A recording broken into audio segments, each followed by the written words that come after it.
удлинитель Wi-Fi Tenda начал свистеть. Разобрал, проблема оказалась вот в этом конденсаторе. 1000 микрофарад на 10 вольт.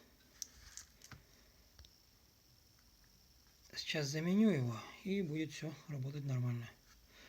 Как разобрать? Здесь под наклейкой есть болтик. Его откручиваете. Дальше просто на защелках он. Здесь все просто аккуратненько ножичком по периметру проходите. Плата стоит вот так.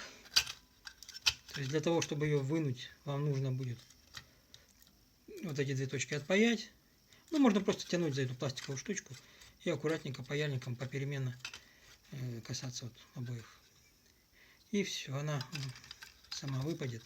Ну, а дальше уже будет легко заменить это все дело.